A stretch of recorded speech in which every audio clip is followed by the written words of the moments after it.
I see you're having some fun with that new swivel seat. Oh, everybody likes the swivel seat, Tech. Both the owner of this car and his wife really go for the way swivel seats make getting in and out so easy. But this car's in for its first inspection. When I had it out on the road, I noticed a slight shattering, a rattling noise in the seat. The seat also felt a little loose in its mounting. I get the picture, Ted. It's something you want to correct before it has a chance to get worse. Right. Now, I've asked Steve to give me a hand, but he's feeling backward about it. Well, I'm not so sure I can help. This is the first swivel seat I've been asked to work on. First one? No matter, Steve. We'll be tickled pink to give you the lowdown. Why, making service experts out of guys like you is our specialty. Yeah, Steve, ease up a bit. We'll never let you go into something as new as this cold. Tech and I want to spell it all out from scratch. In that case, I'm your man. Let's go. Okay. Now, you know that you have to lift this handle to release the spring-loaded latch so you can swing the seat out.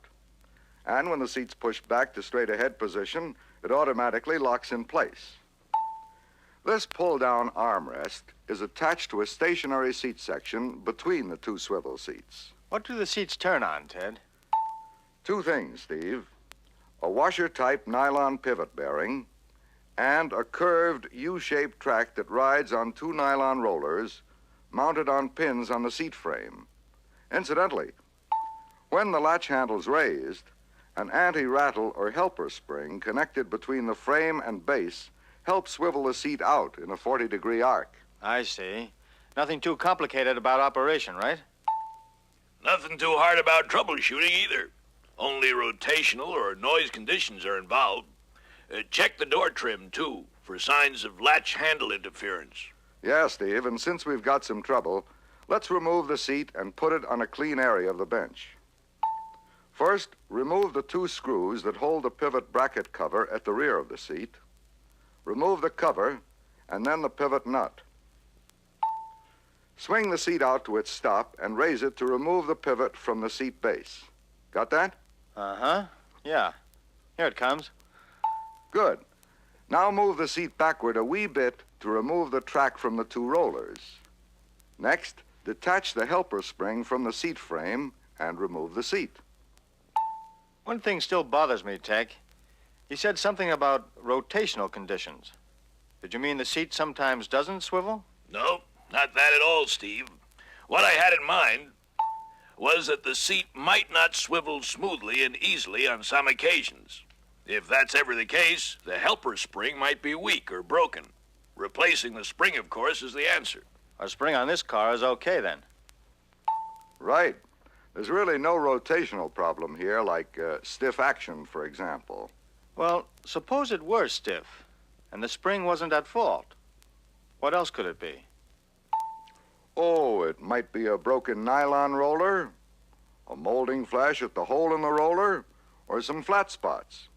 If you didn't find that, you'd check how the rollers turn on their pins. If they didn't turn freely, you'd remove them and lubricate the pins with Lubriplate. Oh, and that would take care of it. Not necessarily, Steve. I'd still check action at the rear pivot. Both faces of the pivot bearing washer must be lubricated, free of wear, cracking, or other damage. That can cause stiff operation. The bearing on this car, however, is okay.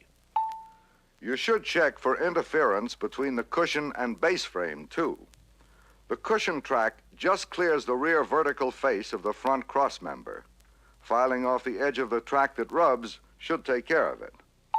Now, if the seat doesn't latch when returned straight ahead, see if there's interference between the cushion strainer flange and end of the front crossmember. Remove or realign surplus material if necessary. At the rear inside corner of either seat, the trim welt or a material buildup might interfere with the rear crossmember kickup.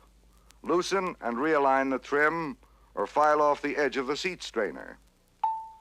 And check below the rear outside corner of either seat.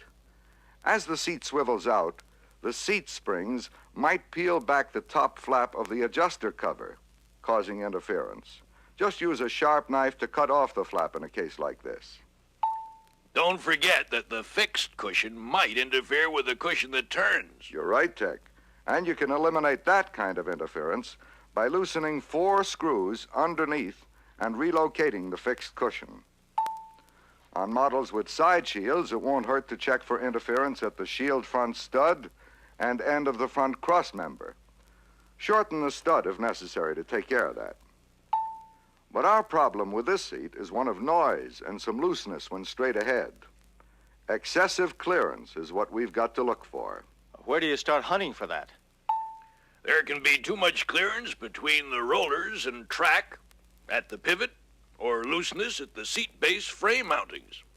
So first slide the rollers off their mounting pins and bring them here, Steve. Just as I thought. There's too much space between the rollers and track. The track must have spread apart. There should be as little clearance as possible, but enough to let the rollers turn freely. How can we correct that, Ted? By installing 2 bolts in the track, Steve, to draw the flanges in. So we'll have to drill 2 sets of holes, 11/32 of an inch in diameter. And just where do they go? 11/32 from the front edge of the track.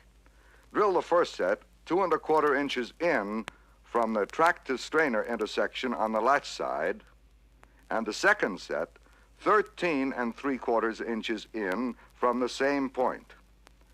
When that's done, insert a 5/16 bolt 1 3/4 inches long through the inner set of holes from the bottom flange.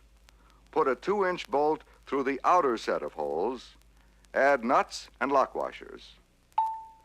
With wrenches, then, you can close up the track until there's no excessive clearance and the rollers can still turn freely. Okay, Ted. Anything else? Yeah. Before you install the seat, check the seat guide mountings to the seat base frame for looseness. Excessive movement there can also cause noise. Well, these can stand some tightening, Ted. Okay, then, tighten the 4 stud nuts that hold the frame to the guides. Looks to me like you've corrected the rattle, fellas. We should be all right, but we'll know for sure once we install the seat. So let's put lubriplate on the roller pins. After that, slide the rollers onto their pins. Again, check the rollers for free rotation. Also, lubriplate both surfaces of the pivot bearing washer and place it on its mounting bracket. Now for the installation. Hook up the helper spring. Position the track on the 2 rollers. Insert the pivot assembly through the bearing washer and into the seat base mounting hole. Make sure no trim material gets between the pivot bearing and metal surfaces, as it'll retard pivoting action. Install the pivot nut next. Tighten the nut enough to permit free pivot movement, but absolutely no vertical movement. No vertical movement, all right. Good. Now check operation of the seat. Seems to work fine, Ted. No noise and no more looseness. That's always nice to hear, Steve. So let's install the pivot bracket cover and secure it with the 2 screws. And when you're done with that, fellas, we'll turn the record over for more swivel seat service tips I know are on the other side. On 4-door models, Steve, you might see a case where the seat back tends to fold forward. This seat should be firmly locked in place under all conditions. Sounds like another tightening job. That's about it. So check tightness of the seat back mounting screw and nut on each side of the hinges. You'll have to adjust the lock wedge in the hinge by tightening its lock screw to a maximum torque of 45 inch-pounds. If the back still falls forward, replace the lock wedge, torque the lock screw, and check it again. Now, on 2-door models, if the passenger's seat back falls forward during sudden stops or is hard to fold when you try to get in the back seat, the retarder springs may need adjustment. Retarder springs? Yes, Steve, here's what they look like. You adjust them on both sides by tightening or loosening the lock screws. At the same time, be sure to check the mounting screws and nuts for proper position and tightness. Now, if we had noticed some signs of interference between the latch handle and door trim, we'd correct it at this time. This can happen if an owner leaves the seat unlatched, allowing the handle to strike the door. Installing this new handle and shaft package will take care of the door trim interference. There are 2 shorter shafts, 2 new handles, bolts, and so on, enough for both seats. Do both seats have to come out? Yep, it's a bench job. And on cars without side shields, remove the handle and spacer and discard both. Then, to make shaft removal easy, cut it off as closely as possible to the frame hole. Use a chisel or drill to remove both rivets holding the retainer bracket, and remove the bracket and shaft. Discard the shaft, but save the spring. Each new shaft in the package is 5/8 of an inch shorter than the original shaft. What you do is work the old spring over the shaft and install it in the bracket. After that, Steve, fasten the bracket back on the seat. Use a couple of 3/16-inch bolts in place of the rivets you removed. On models without side shields, install this chrome washer on the shaft, and then the new handle. Run in the attaching screw, and you're done. Done with models that have no side shields, you mean? How about cars that do use side shields? Oh, yeah. On cars that do use side shields, you've got to remove the shield so you can make the shaft hole larger. As soon as you get the handle off, reach inside the seat frame to remove the two stud nuts holding the shield to the frame. Lift off the shield and replace the shaft with a new one, same as I explained before. Then, enlarge the shaft hole in the shield to 13/16 of an inch. Be sure to use the same hole center so the new handle won't rub on the shield. Reinstall the shield and install the handle and screw. Finally, reinstall the seat and check its operation. Very clear, Ted. I think I can take care of those interference problems okay. There was never any doubt, Steve. We knew you could handle the work. Now, another thing you ought to get up to date on is how to service the 6-way power seat. I'll second that suggestion, Tech.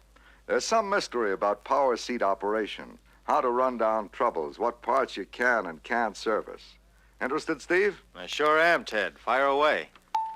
Okay, as you see here, the reversible motor is attached at an angle to the left seat guide assembly. On the motor's front end is a drive unit. Solenoid-operated clutches in the drive unit couple the motor to flexible cables that look a lot like speedometer cables. These cables, enclosed in tubes, transmit power to gear trains and racks in slave units mounted on both seat guides. 3 short cables go to the left-hand slave unit. 3 long ones go to the right-hand slave unit. What's inside the slave unit? 3 worm gear trains that are driven by the 3 flexible cables, Steve. Each worm shaft meshes with a flat worm gear that carries a pinion. Yeah, and each pinion meshes with a rack that positions the seat by means of levers. There's an outboard, inboard, and center rack on each side. Well, which rack does what? The outboard racks move to provide fore and aft seat movement. The inboard racks move to provide up and down movement at the rear of the seat. The center racks move to provide up and down movement at the front of the seat. And when the center and inboard racks both move at the same time, the seat goes up or down. In this case, the racks act like a scissors that open to raise the seat, and like a scissors that close to lower the seat. How you push the bar-type switch, of course, determines which rack moves and in what particular direction. Yeah, Steve.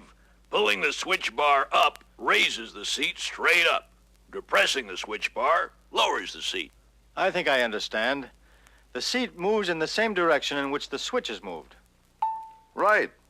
Move the switch bar forward or back, and the seat moves the same way. Raise or lower the front edge, and the front of the seat raises or lowers. Raise or lower the rear edge of the switch, and the rear of the seat moves accordingly. Each switch position, in other words, provides a separate circuit that uses either the up and forward or the down and back windings of the motor. Don't ever twist that switch. That makes the motor try to go both ways. Right. And then the thermal circuit breaker opens inside the motor to protect the windings. If this ever happens, Steve, give it time to cool off and reset itself. It can take up to 3 minutes. don't jump to the conclusion that the motor's burned out and is no good. Okay. I'll give it time to cool. Now, let me ask you this. Suppose nothing happens when you move the switch properly with one finger. You check the red feed wire first to see if the circuit is hot. If power is going to the switch, then you'd remove the bezel and disconnect the wires to the switch. By connecting certain wires, you can check seat operation and bypass the switch. Here's an example. Put the red, blue, and green wires together, and the seat should move forward horizontally. If not, check for a loose or broken red feed wire. If the seat does move, the switch is faulty and should be replaced. Before you replace the switch, check for a short in the wiring harness. A short there could have caused the switch to burn out. Check for shorts, okay? I'll keep that in mind. You can check other seat movements, Steve, by grouping the switch wires according to this chart in the reference book. Connect the wires to the switch when you finish. Good deal, Tech. Say, that chart's going to come in handy. Attaboy, Steve. Now, if you've waited long enough for the thermal breaker to cool and reset, and the motor still doesn't work, use a test light to check the red feed wire at the relay. If the test light doesn't light, make a continuity check back to the circuit breaker for loose or broken connections. But if the test light lights, then connect the red feed wire with the red and black or with the red and green wires from the motor. Now, in this case, if the motor runs, the relay is faulty and should be replaced. If the motor doesn't run, then the motor is faulty and should be replaced. Very clear. But now I've got another question. Suppose the seat doesn't move, but the motor runs. Then you use a jumper between the red feed wire and each solenoid terminal on the drive unit, Steve. Tech's right. You should hear each solenoid click as the jumper touches each terminal. If there's no click, you look for three things. First, make a continuity check of the wiring harness for an open circuit. Second, check for a burned-out solenoid. Third, the solenoid armature may be seized inside the coil. Remember that a switch that sticks can cause a solenoid to stay on until it burns out. Right. That switch might bind on its bezel, or an owner's coat can get caught between the door and switch, causing it to stick in one position too long.